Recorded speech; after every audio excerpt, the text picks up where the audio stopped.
ಇವತ್ತಿನ ರೆಸಿಪಿನಲ್ಲಿ ಬಾಳೆಹಣ್ಣಿನ ರಸಾಯನ. ಎಲ್ರಿಗೂ ನಮಸ್ಕಾರ, welcome back to my channel. ಇನ್ನೇನು ಹಬ್ಬನೂ ಕೂಡ ಮುಗೀತು. ಹಬ್ಬಗಳಲ್ಲಿ ನಾವು ಹಣ್ಣುಗಳನ್ನು ಜಾಸ್ತಿ ತಂದಿರ್ತೀವಿ, ಅದರಲ್ಲೂ ಬಾಳೆಹಣ್ಣಂತೂ ತುಂಬಾ ಜಾಸ್ತಿ ತಂದಿರ್ತೀವಿ. ಬಾಳೆಹಣ್ಣು ಬೇಗ ಹಾಳಾಗೋದ್ರಿಂದ ಬಾಳೆಹಣ್ಣಿನ ರಸಾಯನ ಮಾಡಿ ನೋಡಿ, ಖಂಡಿತ ನಿಮಗೆ ಇಷ್ಟ ಆಗುತ್ತೆ. ಅದರ ಜೊತೆಗೆ ಬಾಳೆಹಣ್ಣು ಕೂಡ ಬೇಗ ಖಾಲಿ ಆಗುತ್ತೆ. ಹಾಗಾದರೆ ಬನ್ನಿ ವಿಡಿಯೋನ ಸ್ಟಾರ್ಟ್ ಮಾಡೋಣ.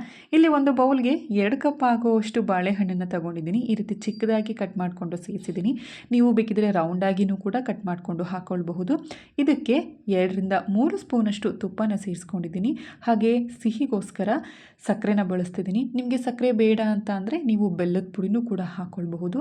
2ರಿಂದ 3 ಸ್ಪೂನಷ್ಟು ಸಕ್ಕರೆನ ಸೇರಿಸ್ಕೊಂಡು ಇದ್ರ ಜೊತೆಗೇ 2ರಿಂದ 3 ಸ್ಪೂನಷ್ಟು ಹಸಿ ತೆಂಗಿನಕಾಯಿ ತುರಿನೂ ಕೂಡ ಸೇರಿಸ್ಕೊಂಡು ಇದನ್ನು ಚೆನ್ನಾಗಿ ಮಿಕ್ಸ್ ಮಾಡ್ಕೊಳ್ಬೇಕು.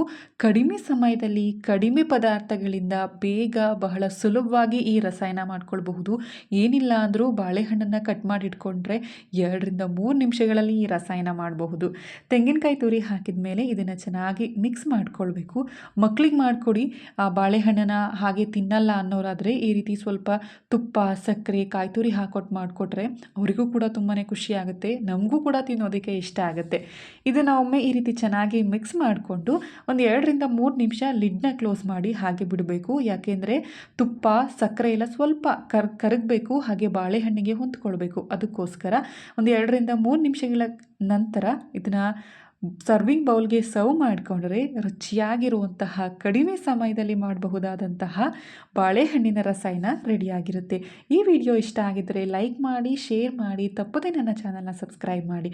Thank you for watching.